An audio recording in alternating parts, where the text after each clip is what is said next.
The weight of silence. The observation deck smelled like recycled air and old coffee. Commander Sarah Chin pressed her forehead against the cold viewport, watching Earth shrink to a blue marble against the black. Somewhere down there, her daughter was starting second grade without her. Somewhere down there, humanity had just learned it wasn't alone. The Kareth had arrived 3 months ago. Their ships were elegant things, all curved metal and soft light, nothing like the angular warships humans had imagined. They'd come with open hands, speaking perfect English through some technology Sarah didn't understand. They'd come with gifts. Fusion reactors that could power entire cities, medical scanners that could cure cancer, agricultural techniques that could end hunger. They'd come with a contract. Sarah turned from the viewport. Behind her, the horizon's edge hummed with activity. 73 human scientists, engineers, and diplomats, all heading to Kareth Prime for what the aliens called cultural integration. What humanity's leaders called an opportunity we can't refuse.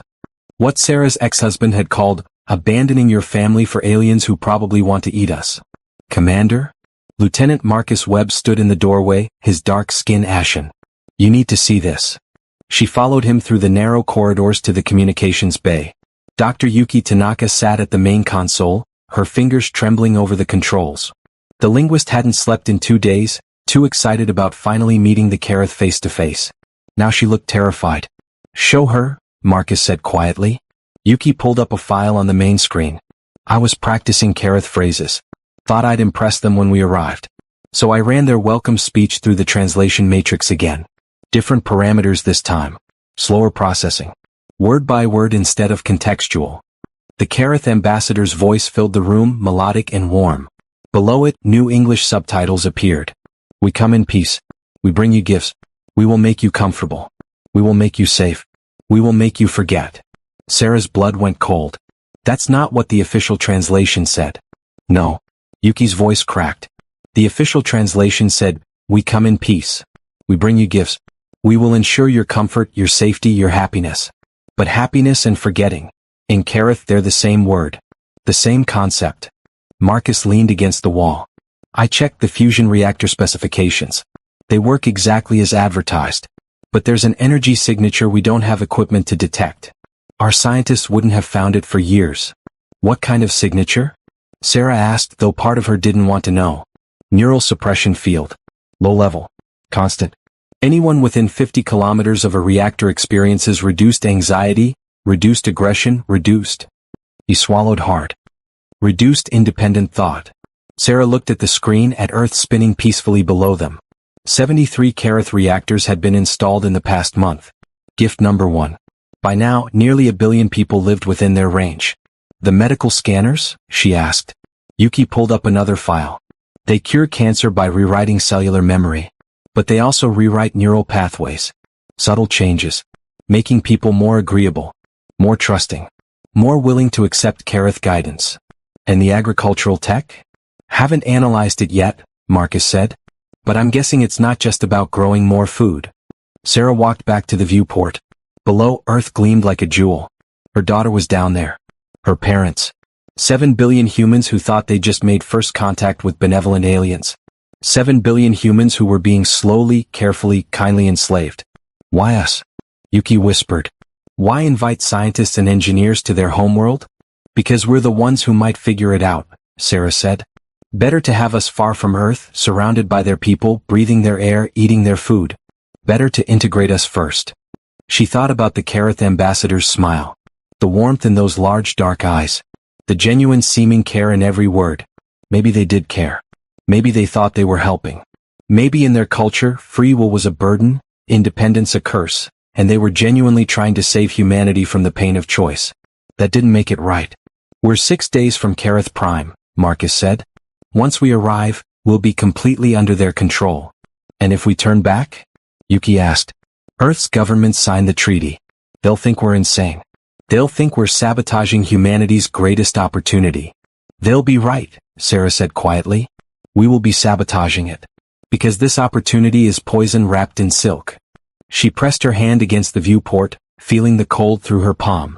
Down there, her daughter was learning math and making friends and living in a world that was quietly forgetting how to be free. Down there, humanity was smiling its way into chains. So what do we do? Marcus asked. Sarah looked at her reflection in the glass.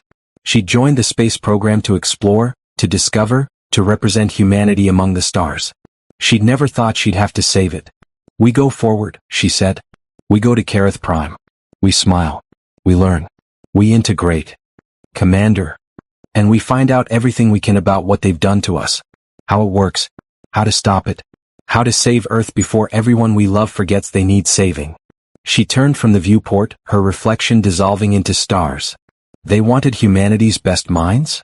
They've got us. Now let's make them regret it. The taste of truth. The Kareth welcoming committee was waiting when they docked. Sarah stepped off the shuttle onto a platform that seemed to be made of living crystal, pulsing with soft amber light. The air tasted sweet like honey and something else she couldn't name. Something that made her want to smile. She didn't. Ambassador Velth approached with arms spread wide, his species gesture of greeting. He stood 7 feet tall, his skin a deep bronze that shimmered in the station's light. His face was almost human, 2 eyes, a nose, a mouth, but stretched and refined in ways that made him beautiful instead of familiar. Commander Chin, he said, his voice like warm water.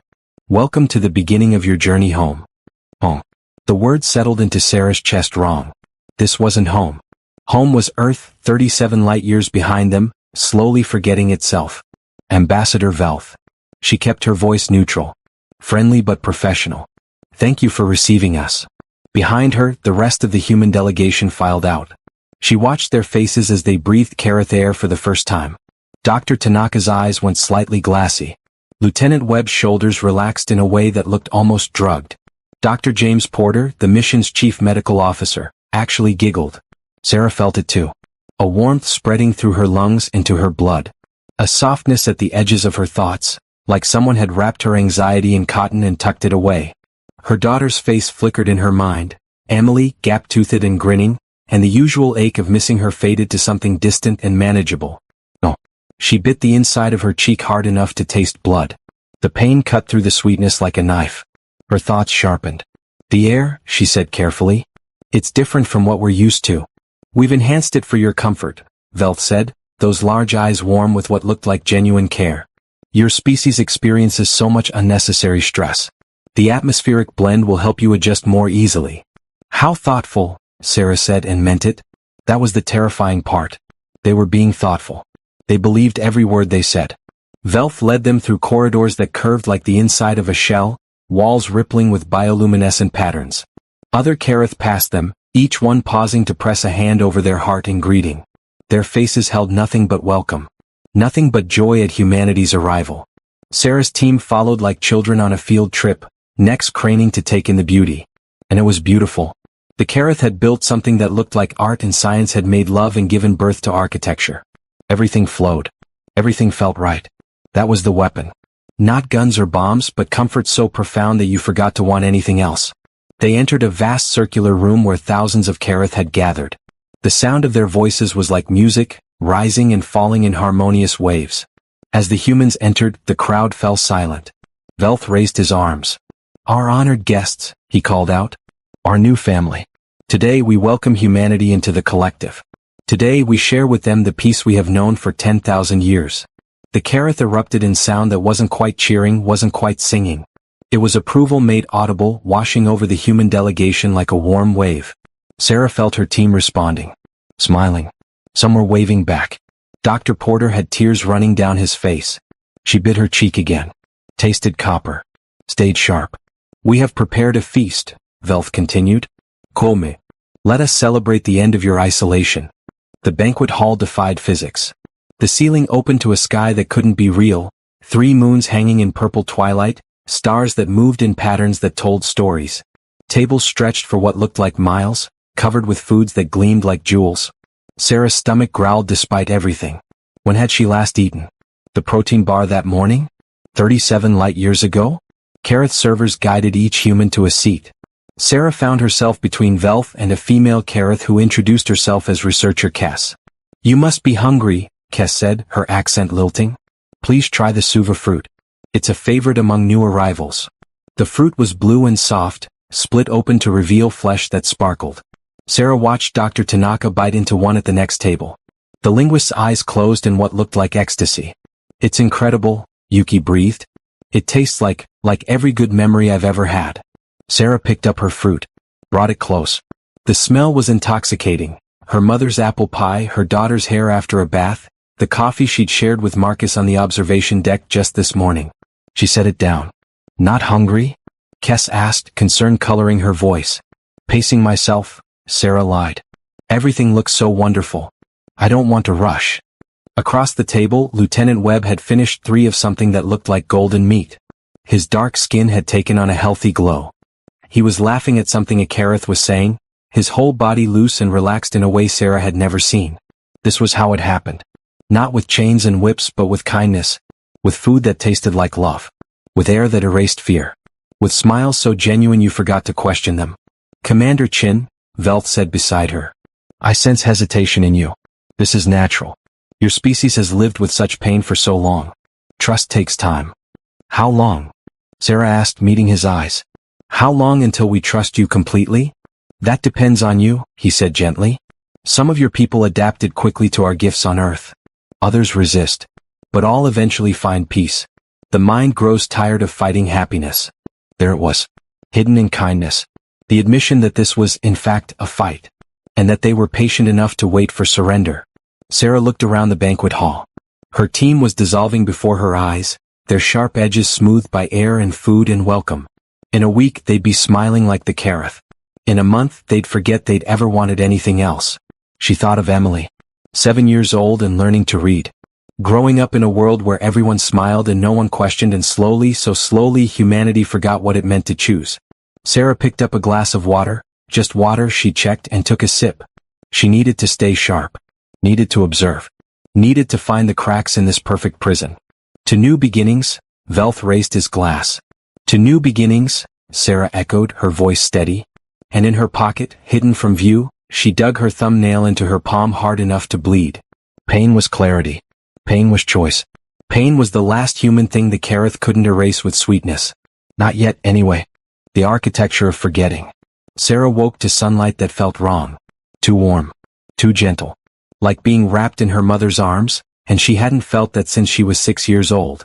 She sat up fast, heart hammering. The room around her was beautiful. Curved walls that shifted from amber to rose as the light changed. A bed that had molded perfectly to her body through the night. Windows that overlooked gardens where impossible flowers bloomed in spirals of color. Her quarters. On Kareth Prime. Where she'd slept for 10 hours without a single nightmare. That was wrong too. Sarah had been having nightmares since the divorce. Since Emily had cried and asked why mommy was leaving. Since she'd chosen the stars over bedtime stories. The nightmares were her penance, her reminder, her last honest thing. Now they were gone. She stumbled to the bathroom, all smooth stone and water that knew exactly the temperature she wanted, and splashed her face. Stared at herself in a mirror that somehow made her look better than she actually did. Her skin glowed. The circles under her eyes had faded. She looked rested. Happy. She looked like she was forgetting. Sarah pressed her thumb against the mirror's edge until it hurt. The pleasant haze retreated. She could think again. 3 days on Kareth Prime. 3 days of tours through cities that looked like dreams. 3 days of Velth explaining how they'd eliminated disease, poverty, conflict. 3 days of watching her team fall deeper into contentment. 3 days of no one asking the question that mattered. What had the Kareth eliminated to achieve all this? She dressed quickly, the clothes they'd provided fit perfectly of course, and made her way through the corridors. Early morning on the station, and already Kareth moved with purpose, their faces serene. Some nodded to her. None looked stressed. None looked angry or sad or frustrated. None looked human. Sarah found Marcus in what the Kareth called a contemplation garden, a vast room where holographic landscapes shifted around living plants. He was sitting on a bench, staring at a waterfall that flowed upward. "Lieutenant," she said quietly. He didn't startle. Just turned and smiled. "Commander. Isn't it beautiful?" That smile. Too easy. Too complete. "Webb," she said sharper. "Report." Something flickered behind his eyes. Military training, maybe older than the 3 days of Kareth kindness. "Ma'am? When did you last feel angry?" The question landed like a slap. Marcus blinked, his smile faltering. I don't. "When did you last feel afraid? Frustrated? Sad about anything real?" His face went through a series of micro-expressions. Confusion. Then concern. Then something that might have been panic, quickly smoothed away by whatever was in the air, the water, the food. I feel good, he said, but his voice wavered. Better than I have in years. Is that wrong? Yes, Sarah said, sitting beside him. Because good isn't real without bad. Peace isn't real without the option of conflict. And happiness isn't real when it's being pumped into your lungs. Marcus took a shuddering breath. Held it. Let it out slow. When he spoke again, his voice was harder. The others? Worse. Dr. Porter asked to extend our stay indefinitely. Yuki has started teaching Kareth children, and when I asked her about the translation discrepancies, she looked at me like I was speaking nonsense. Dr. Chin from engineering proposed marriage to her Kareth guide yesterday. Jesus. Marcus rubbed his face. How are you still clear? Sarah showed him her hands. Nail marks on her palms. Bite marks inside her cheeks. A bruise on her thigh where she'd been pinching herself every hour. Pain, she said simply. It cuts through whatever they're doing. Not permanently. But enough. That's not sustainable. I know. Sarah looked at the waterfall, at the way it defied gravity with such casual elegance. We need to understand how this works. The mechanism. We've got maybe a week before I can't fight it anymore. Before I forget why I'm fighting. Marcus was quiet for a moment. Then, I've been observing the Kareth. Really observing, not just being toured around. You notice how they move. Smoothly. Gracefully. No. I mean they move in sync. Not obviously. But if you watch long enough you see patterns. They breathe together. They turn their heads at the same moments. They're not individuals pretending to be unified. They're actually neurologically connected. Sarah's blood chilled. A hive mind? Not exactly. They still have individual personalities, preferences. But there's an underlying harmony. They literally can't think thoughts that would create discord. The society works because they've engineered out the ability to disagree fundamentally. And they're doing that to us. They think they're saving us. Marcus's voice was hollow. That's what makes it so hard to fight. They genuinely believe they're ending human suffering. They look at our history, wars, genocides, the climate crisis, and they think we're a species in pain. They think free will is a disease. Sarah started pacing. There has to be a control center. A way they maintain this. It can't just be the air and food. That wouldn't account for the synchronization. There is. Marcus pulled out a small tablet, Kareth technology that he'd been given to facilitate learning. He called up a schematic. I got access to station layouts yesterday. Told my guide I was interested in architecture. There's a section in the central core that's not on the tours. Large. Heavily shielded. Massive energy signatures. Sarah studied the schematic. The restricted area was enormous, taking up almost a quarter of the station's core. What's the official designation? Harmony Nexus. They said it's for meditation and spiritual alignment. And really? I think it's where they keep the network. The central hub that connects all Kareth minds. Maybe all the minds they've integrated. If we could access it, we'd understand how it works, Sarah finished. Maybe find a way to counteract it. Or get caught and forcibly integrated ourselves. Sarah looked at him. Really looked. She could see him fighting, his jaw tight, his hands clenched. Fighting the air that wanted to make him comfortable. Fighting the food that tasted like forgetting. Fighting an enemy that attacked with kindness. I have a daughter, Sarah said quietly. Emily. She's 7. By the time I get back to Earth, if I get back, she'll be breathing Kareth air in every major city. She'll be eating food that makes her forget what it feels like to be angry or scared or her own kind of happy. I have a brother, Marcus said. Lucas. He's 16. Stupid kid wants to be a marine biologist. Lives in San Diego, right in the radius of one of those reactors. They looked at each other, two humans on an alien station, 37 light years from home, watching their species smile its way into extinction. We get one shot at this, Sarah said. If we're caught, there's no backup. No one coming to save us. Earth doesn't even know they need saving. I know. And even if we succeed, even if we figure out how this works, we still have to get the information back to Earth. Past Kareth ships. Past human governments who've already signed treaties. Past 1 billion people who feel better than they've ever felt in their lives. I know, Marcus said again. Then he smiled, and this time it wasn't the Kareth air making him do it. It was something harder. Something human. But I joined the military to protect people. This is just a different kind of war. Sarah nodded. A war where the enemy gave you gifts. Where the battlefield was your own mind. Where surrender felt like victory. Tonight, she said. During the evening meditation cycle when most of the Karath are in their synchronized rest period.